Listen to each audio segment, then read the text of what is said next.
आज जैसा आपने देखा, इप्टा का स्थापना दिवस समारोह चल रहा है यहाँ, और जो हमें जानकारी यहाँ प्राप्त हुई थोड़ा शॉकिंग भी था मेरे लिए खासकर। बहुत ज़्यादा जानकारी मुझे नहीं थी, यहीं पर आकर प्राप्त हुई कि लगभग 50 लाख पूरे देश में ऐसे शिक्षक हैं जो सरकारी नहीं हैं, और उन लोगों की स्थिति नाजुक है, दयनीय है आर्थिक रूप से खासकर। लेकिन वो लोग शिक्षा अपने बच्चों की तरह अपने स्कूल्स में, अपने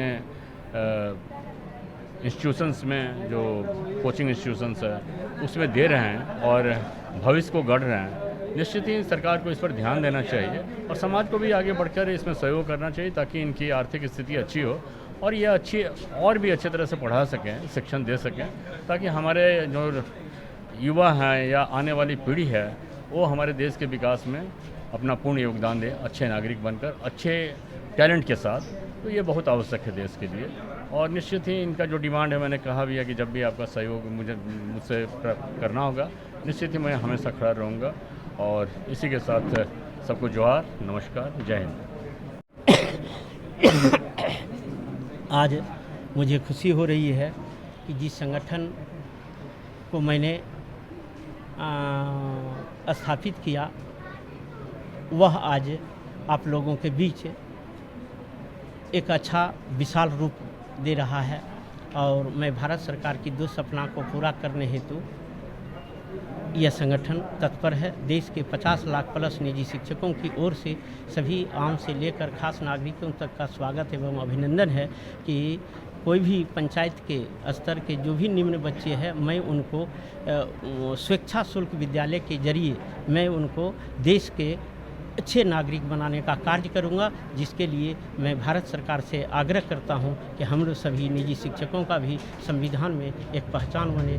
जय इप्टा, जय भारत। मैं डॉक्टर परमानंद मोदी, राष्ट्रीय अध्यक्ष संचालक। मैं पूर्वी घोष, सामाजिक और सांस्कृतिक कर्मी। आज इप्टा का 1998 में जो स्थापना हुई उसी का हम लोग आज स्थापना दिवस मना रहे मोतीलाल नेहरू पब्लिक स्कूल के प्रांगण में। मैं सभी हमारे उच्च पदाधिकारी जो है, जैसे हमारा राष्ट्रीय अध्यक्ष डॉक्टर परमानंद मोदी जी, हमारे सचिव डॉक्टर नाथुनी सिंह और जो भी है, सभी को मैं ढेर सारी शुभकामनाएं देती हूँ और कहती हूँ कि तालीम नहीं दी जाती परिंदों को आसमान में उड़ने की, वो खुद तय करती है ऊंचाई आसमान की। अगर किसी में जज्बा है आसमान छूने की तो वो कभी नहीं डरते ज़मीन पे गिर जाने की। नमस्कार। हिंदुस्तान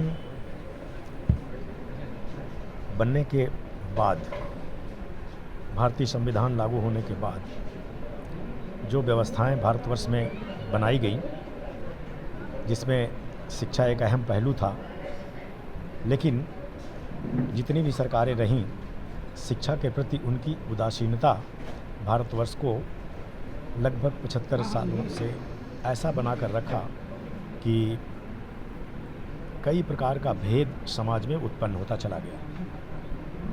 आज दोहरी शिक्षा प्रणाली हिंदुस्तान में चल रही है और आप देखें कि इकोनॉमी में जो निजी विद्यालय हैं वो लगभग 65% हिस्सा वहन कर रहे हैं, लेकिन सरकार के पास उनके लिए 1% भी फंड नहीं है।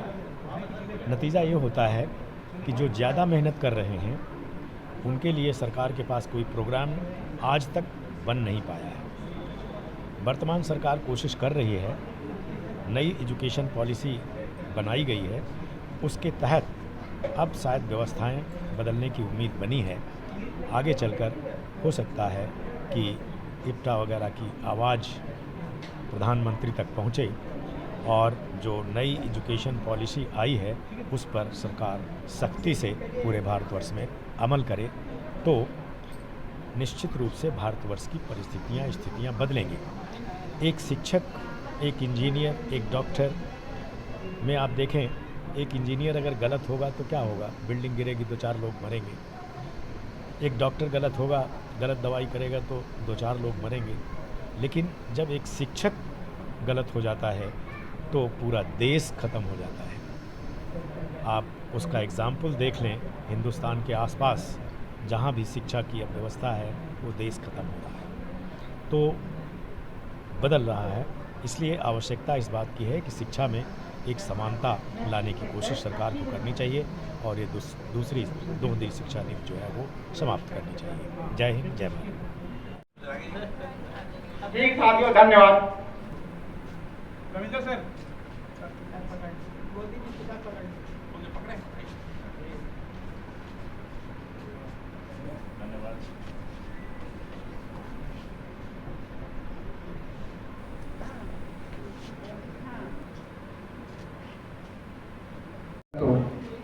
शेखर जी, उनके कार्यक्रम में आप थोड़ा सा इनको हमारे बीच आप